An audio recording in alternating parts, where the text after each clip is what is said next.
Good morning everyone, welcome to Mathacharya Vishisht. पिछली video में हमने कैलेंडर का कंसेप्ट जो है वो क्लियर किया था आगे, और मैंने आपको बताया था कि 100 साल में लीप ईयर जो है वो 24 बार आता है, ना कि 25 बार। आज मैं उसके पीछे आपको रीज़न बताऊंगी कि ऐसा क्यों है। तो आइए देखते हैं। देखिए, मैंने आपको कहा कि 5 साल है या 10 साल है, तो इनमें कैसे पता किया जाता है कि लीप ईयर कितनी बार आएगा? 4 से डिवाइड करके। तो यहाँ 4 से डिवाइड किया, यहाँ 1 पे गया, यहाँ 4 से डिवाइड किया तो यहाँ 2 पे गया। तो इसका मतलब 5 साल में 1 बार लीप ईयर आएगा और 10 साल में 2 बार लीप ईयर आएगा। लेकिन 100 साल में अगर मैं आपको पूछूं कि 100 साल में लीप ईयर कितनी बार आएगा, तो 100 साल में लीप ईयर हम 4 से डिवाइड करके देखते हैं तो ये पूरा 25 पे चला जाता है। इसका मतलब 100 साल में लीप ईयर 25 बार आना चाहिए, लेकिन ऐसा नहीं है। क्यों? ऐसा क्यों नहीं है बेटा? मैंने आपको इनिशियली फर्स्ट डे जो लेक्चर का था उसमें कैलेंडर के जो लेक्चर का था उसमें मैंने आपको बताया था कि सेंचुरी ईयर जो होता है उसका कैसे पता लगता है कि वो लीप ईयर है या नहीं है। सेंचुरी ईयर, क्योंकि सेंचुरी ईयर यहाँ पे 100 साल एक पूरी सेंचुरी कंप्लीट करता है बेटा। 100 साल एक पूरी सेंचुरी कंप्लीट करता है। तो जो ये 100 साल है, 100 को अगर मैं 400 से डिवाइड करके देखूं तो क्या ये एग्जैक्टली डिविजिबल है? ये एग्जैक्टली डिविजिबल नहीं है बेटा। इसीलिए जो ये 100वां साल होगा ये लीप ईयर नहीं होगा। क्यों? क्योंकि इसके पीछे जो है, जैसे 4 के बाद 8 के बाद 12, जब ईयर स्टार्ट हुए होंगे तो 4 साल लीप ईयर, 8वां साल लीप ईयर, 12वां साल लीप ईयर। तो ऐसे करते करते जो 100 से पहला मल्टीपल है बेटा 4 का, वो होता है 96। ठीक है, जब ये 96 होता है तो अगर मैं ये पता करूं कि 96 साल में लीप ईयर कितनी बार आएगा, तो 96 को 4 से डिवाइड करके देखते हैं बेटा। और 96 4 से डिवाइड करके ये कितने पे जाता है? 24। मतलब 24 लीप ईयर तो यहीं पे हो गए, है ना। 24 लीप ईयर तो 96 साल में ही हो गए।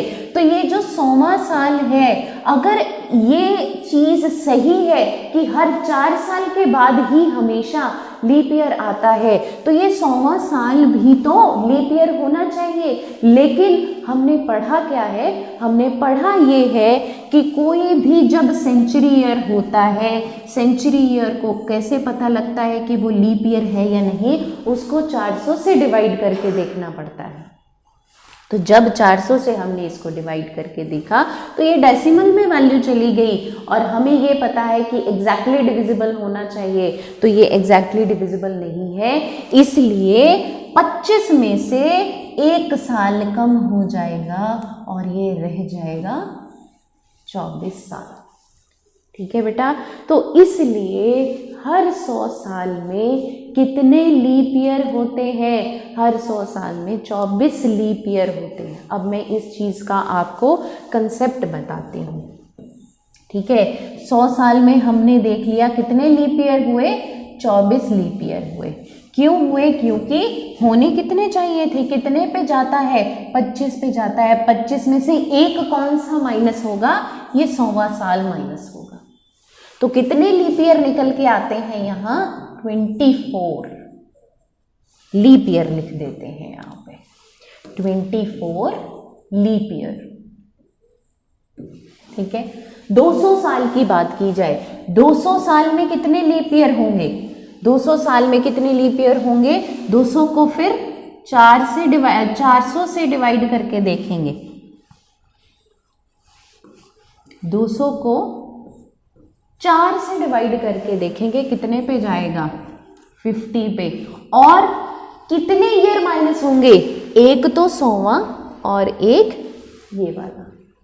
100 ईयर पे सेंचुरी कंप्लीट हुई, 200 साल में सेंचुरी कंप्लीट हुई, तो 2 साल हो गए ना, क्योंकि ना तो 100 से एग्जैक्टली डिविजिबल है, ना ही 200 400 से एग्जैक्टली डिविजिबल है। तो ये 2 साल निकल के आ गए। तो यहाँ से 50 माइनस 2 कितने लीप ईयर 200 साल में, टोटल 200 साल में कितने लीप ईयर हो गए? 48 लीप ईयर हो गए। इसी तरह से 300 में कितने लीप ईयर होंगे? 300 में कितने लीप ईयर होंगे?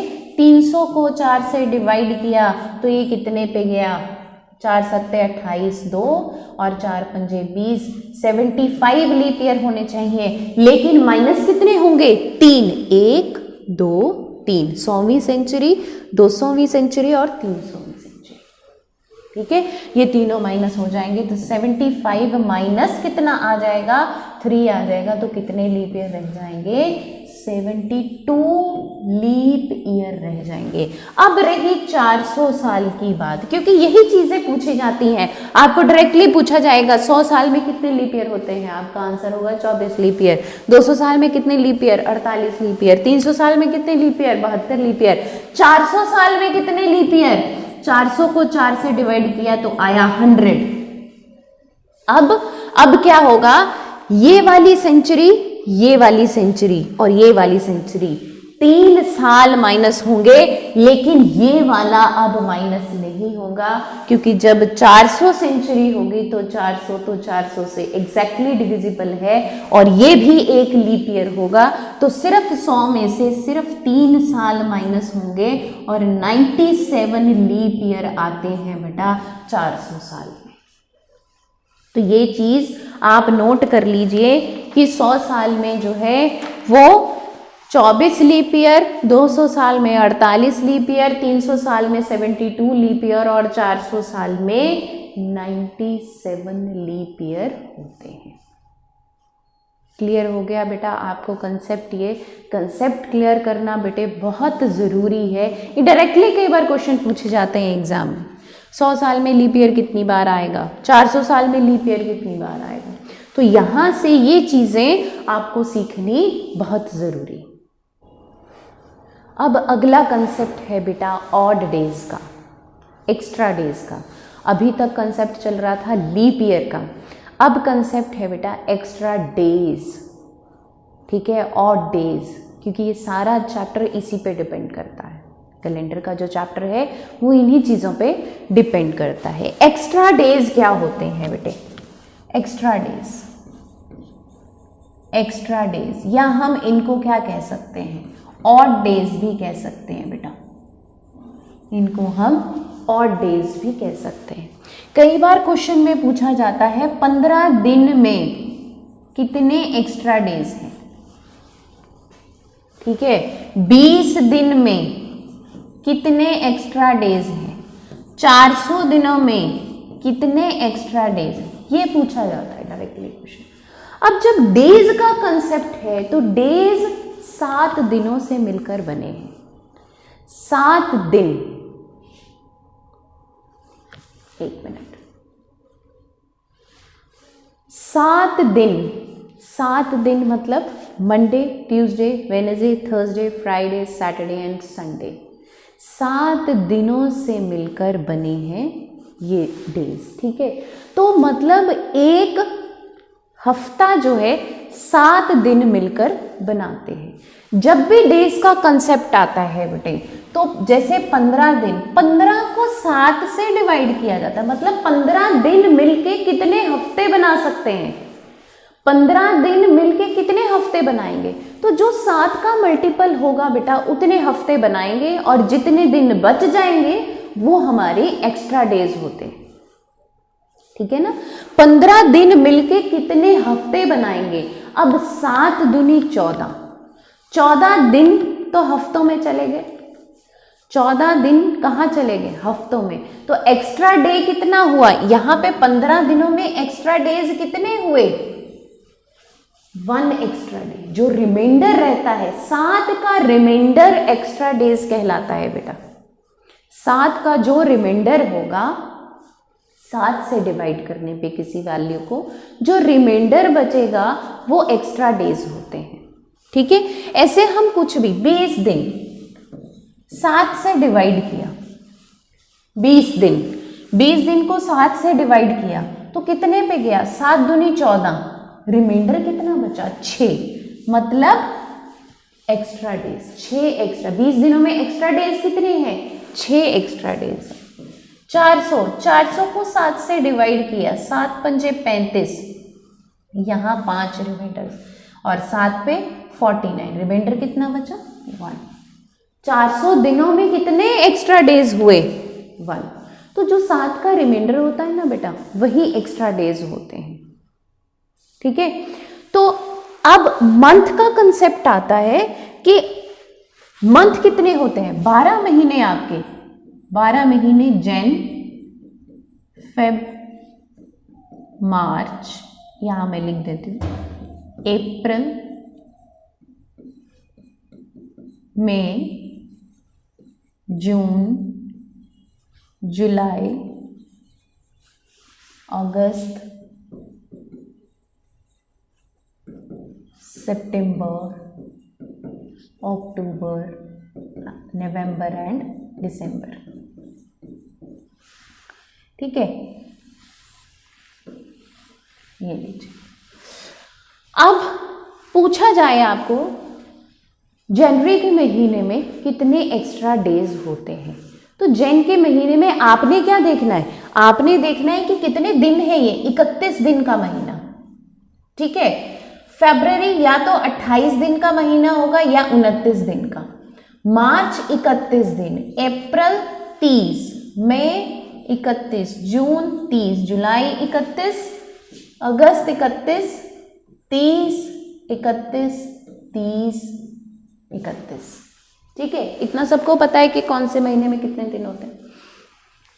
तो 31 दिन, अब जहां पे 31 दिन लिखा है, जैसे 15 दिन में कितने एक्स्ट्रा डेज, 15 को 7 से डिवाइड करके देखा, 31 दिन में कितने एक्स्ट्रा डेज, 31 को 7 से डिवाइड करके देखा, तो रिमाइंडर क्या आया? रिमाइंडर आया 3। मतलब जहां पे जिस मंथ में 31 दिन है वहां पे कितने एक्स्ट्रा डेज हुए? 3 एक्स्ट्रा डेज।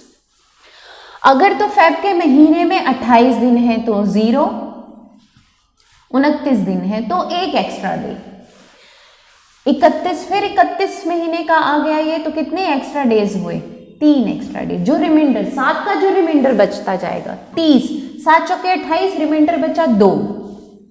अब यहां से आपको पता लग गया है कि जिस महीने में 31 दिन है उसमें एक्स्ट्रा डेज है 3, जिस महीने में 30 दिन है उसमें एक्स्ट्रा डेज है 2, और फेब के महीने में अगर 28 दिन है तो 0 एक्स्ट्रा डे, और अगर 29 दिन है तो 1 एक्स्ट्रा डे। ठीक है, अब ये एक्स्ट्रा डेज जो हैं वो कैसे डे निकालते हैं वो मैं आपको अपनी नेक्स्ट वीडियो में बताऊंगी। नेक्स्ट वीडियो से हम क्वेश्चंस करना जो है वो स्टार्ट कर देंगे, और हर टाइप का मैं क्वेश्चन आपको बताऊंगी कि कैलेंडर में किस किस टाइप के क्वेश्चंस आते हैं और उनको कैसे सॉल्व किया जाता है। तब तक के लिए थैंक यू सो मच, हमारे साथ जुड़े रहिए। नेक्स्ट वीडियो के लिए मिलते हैं अपनी नेक्स्ट वीडियो में।